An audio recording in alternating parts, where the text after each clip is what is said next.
जज के खिलाफ एफआईआर में इतनी देर क्यों? जस्टिस यशवंत वर्मा मामले में उपराष्ट्रपति धनखड़ ने उठाए बड़े सवाल। जस्टिस यशवंत वर्मा के घर पर कथित तौर पर बेतहाशा कैश मिलने के मामले में सवाल उठाते हुए उपराष्ट्रपति जगदीप धनखड़ ने कहा कि ऐसा लगता है मामला ठंडे बस्ते में चला गया। उन्होंने कहा कि लोगों को इंतजार था कि इस मामले में सच सामने आएगा, लेकिन अब तक कोई एफआईआर तक नहीं दर्ज की जा सकी। उन्होंने कहा कि क्या इस तरह के मामले न्यायिक व्यवस्था को प्रदूषित नहीं करते हैं? हमें कम से कम इसका पता तो लगाना चाहिए।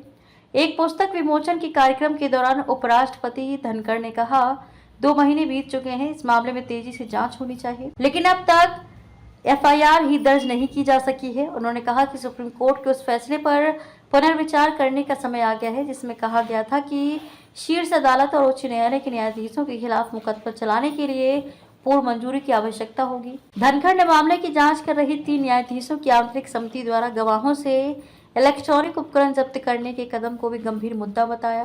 उन्होंने कहा कि ये एक गंभीर मुद्दा है, ऐसे कैसे किया जा सकता है? वर्ष 1991 का के वीरास्वामी बनाम भारत संघ मामला उच्चतम न्यायालय द्वारा दिया गया एक अहम निर्णय है, जो उच्च न्यायपालिका के न्यायाधीशों को भ्रष्टाचार रोधी कानूनों के दायरे में लाने से संबंधित है और न्यायिक स्वतंत्रता के महत्व को रेखांकित करता है।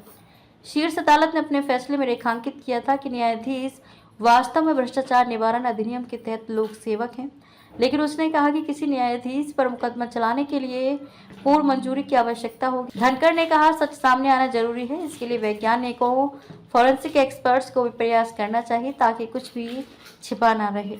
आपको बता दें कि दिल्ली हाईकोर्ट के जज रहे जस्टिस यशवंत सिन्हा के घर पर आग लगने के बाद कथित तौर पर पाए जाने वाले बेतहाशा कैश को लेकर 22 मार्च को तत्कालीन सीजेआई संजीव खन्ना ने 3 सदस्यों वाली एक आंतरिक कमेटी बनाई थी।